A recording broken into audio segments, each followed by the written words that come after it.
দর্শক, শীতের সবজি বাজারের খবর জানাতে সরাসরি যোগ দিচ্ছেন সহকর্মী ফখরুল হাসান পলাশ। পলাশ, দিনাজপুরে সবজির দাম কেমন? দাম নিয়ে কি বলছেন ক্রেতা বিক্রেতারা?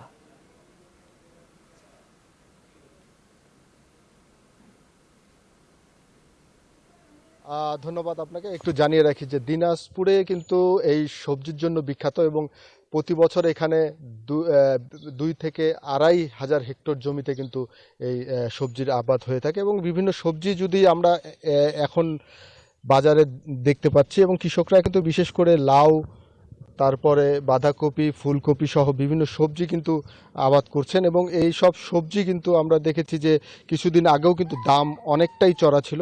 যদি একটু বলি যে 60 থেকে 80 টাকা পর্যন্ত সবজি কিন্তু আমরা বাজারে দেখেছি বিভিন্ন সবজি।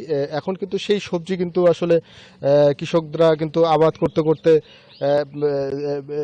বেশ বাজারে কিন্তু তুলতে শুরু করছে সেই সব সবজি, যার কারণে কিন্তু শীতকালীন যে সবজি আছে সেগুলো কিন্তু আসলে দাম কমতে শুরু করেছে। Double million offer Walton fridge কিনে পেতে পারেন 20 লক্ষ টাকা, রয়েছে কোটি কোটি টাকার নিশ্চিত উপহার। এবং বিশেষ করে আমরা দেখেছি বাজারে এখন কিন্তু নতুন শিম উঠা শুরু করেছে, শিম, মূলা থেকে শুরু করে বিভিন্ন সবজি উঠা শুরু করেছে এবং আমি একেবারে গ্রামের প্রত্যন্ত অঞ্চলে রয়েছে, এখানে কিন্তু বাড়ির পাশে জাঙ্গি দিয়ে কিন্তু বিভিন্ন লাউ, শিম এবং বরবটি সহ অনেক সবজি কিন্তু তারা আবাদ করছেন এবং এই সবজি কিন্তু আসলে তারা নিজেদের চাহিদা পূরণ করে সেই সবজি কিন্তু তারা বাজারে বিক্রি করছেন এবং কৃষক কিন্তু এটা এই সময় কিন্তু ভালো একটা মূল্য পায় বলে তারা কিন্তু আমাকে জানিয়েছে। তো দিনাজপুর থেকে এই ছিল আমার কাছে সবজি নিয়ে সর্বশেষ।